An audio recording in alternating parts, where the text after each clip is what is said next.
Bonjour et bienvenue à chacun d'entre vous.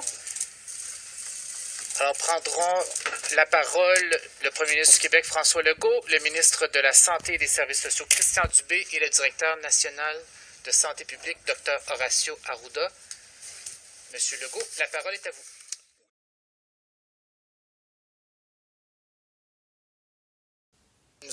Oui. Passer la parole au Dr Arruda, qui a quand même une nouvelle à vous donner. Bon, écoutez, vous avez constaté comme moi tout le mal que ce virus peut nous faire avec des décès, des complications, et notamment, on sait que le virus lui-même peut entraîner des embolies, des thromboses et plein d'autres complications au niveau du système sanguin. C'est encore clair que les vaccins, le virus tue, c'est encore clair que le virus rend malade, c'est encore clair que les vaccins protègent, bien entendu, contre ça, mais quelquefois, malheureusement, il y a des complications qui sont très rares. D'ailleurs, on vous l'avait dit qu'il y avait des cas de thrombose associés avec le vaccin AstraZeneca ou Covishield. C'est avec une tristesse que je tiens à vous annoncer qu'on vient d'avoir notre première patiente qui est décédée d'une thrombose cérébrale suite à une vaccination d'AstraZeneca. J'aimerais présenter mes plus sincères sympathies et condoléances à la famille. C'est un événement qui est rare. On savait que ça risquait d'arriver. On a à peu près un risque de 1 par 100 000 doses. À date, actuellement, c'est le premier décès. Je pense que c'est le premier décès qui a été déclaré au Canada, à ma connaissance. C'est un phénomène qui est attendu, mais il faut que vous compreniez que le risque à la maladie fait que la vaccination demeure encore un élément. On a bien entendu une limite de 45 ans pour ce vaccin-là. Et donc, actuellement, je pense que c'est triste. C'est une nouvelle et encore une fois, mes plus sincères condoléances à la famille, parce que quand on va se faire vacciner, ce n'est pas pour être malade, mais c'est une conséquence. Et le vaccin AstraZeneca et Covishield va sauver probablement plus de vies, mais dans ce cas-là, ça a été une histoire qui est triste. Fait que je voulais quand même partager cette information-là avec vous en toute transparence. Il faut savoir qu'on vient d'avoir la confirmation, il y a à peine une heure, du laboratoire d'Hamilton qui confirme les anticorps qui sont créés et qui font un problème de plaquettes avec des thromboses. Merci. Merci, Dr Arruda. Nous allons maintenant entreprendre la période des questions des membres de la tribune de la presse avec François Carabin, Métro. Bonjour, messieurs. Je vais prendre la balle au bon. Dr Arruda, j'aimerais vous poser une question, puis peut-être que M. Dubé pourra s'insérer là-dedans. Qu'est-ce que ça change? Comme d'autres provinces, mais pour le moment, ça ne devrait pas changer notre stratégie. Peut-être, M. Carabin, là, je dirais que, premièrement, là, je pense qu'on est tous au même endroit d'offrir nos condoléances à la famille. Ça, c'est la première chose. On le savait, puis je pense quand on disait aux gens de prendre cette décision-là de façon éclairée, on savait que les complications graves, il y en avait 1 sur 100 000. Et il faut penser qu'on a eu, à date, plus de 400 000 personnes qui ont été vaccinées avec AstraZeneca.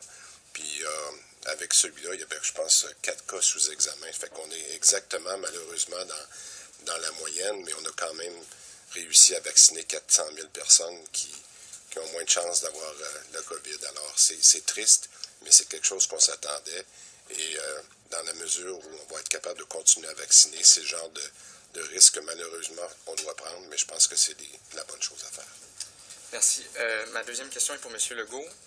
Sur le couvre-feu à Montréal. M. Legault, dans la première, deuxième vague, même troisième vague, il y avait des décès. Vous avez démontré beaucoup d'empathie. Vous avez été touché, on l'a vu, par ces décès. Dans le cas qui nous occupe de la personne qui meurt à la suite d'une vaccination, quel est votre sentiment? Parce que est-ce que vous avez un sentiment... Je veux pas que ce soit mal pris, là, mais est-ce que vous avez une impression de responsabilité, en ce sens que vous êtes celui qui prenait les décisions ultimement? Alors, qu'est-ce que ça suscite chez vous, ce premier décès malheureux lié à la vaccination? D'abord, je suis triste de savoir qu'une femme de 54 ans, en pleine forme, là, je ne sais pas si je devais dire ça, mais bon, ouais. Est décédée parce qu'elle a été vaccinée. C'est dur à prendre. en même temps, bien, on le savait. Là, on avait une expérience ailleurs dans le monde où on disait il y a un risque une fois sur 100 000. Là, ça devient une question de balance des inconvénients. Tantôt, je vous disais, on ouvre les écoles primaires à Québec. Bien, c'est un risque, ça aussi. C'est possible que parce qu'on ouvre les écoles primaires à Québec, il y a peut-être des parents, des grands-parents qui vont être infectés puis qui pourraient peut-être mourir. Mais dans balance des inconvénients, que autant d'enfants ne soient pas à l'école depuis des semaines, bien, c'est mauvais aussi. Donc, il faut essayer de peser le pour, le contre, voir où il y a le moins d'inconvénients. Puis, comme le disait le docteur Arruda, ben, si on a vacciné 400 000 personnes AstraZeneca, c'est 400 000 personnes qui ont beaucoup moins de risques d'attraper la COVID, d'être hospitalisés, puis éventuellement de décéder. Donc, dans balance d'inconvénients, je continue à penser que c'est un risque calculé. Mais évidemment, quand on pense à cette femme-là, sa famille, ses proches, ben d'abord, j'offre toutes mes sympathies, puis c'est dur.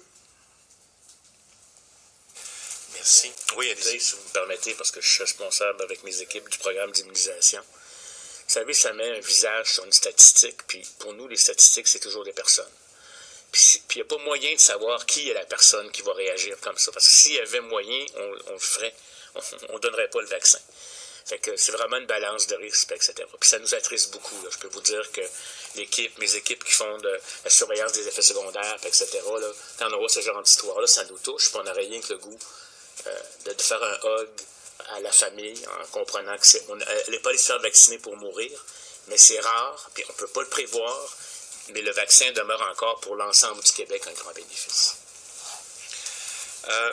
Mon autre question, peut-être, s'adresse davantage à M. Dubé.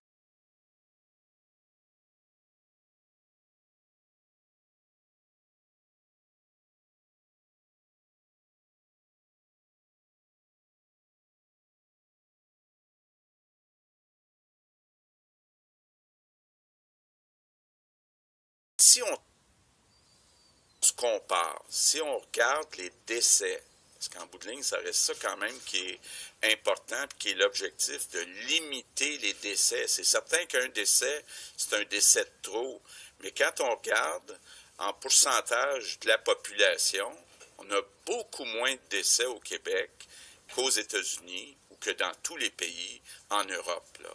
Donc, il faut que ça reste comme ça, mais pour que ça reste comme ça, il faut que tout le monde suive les consignes.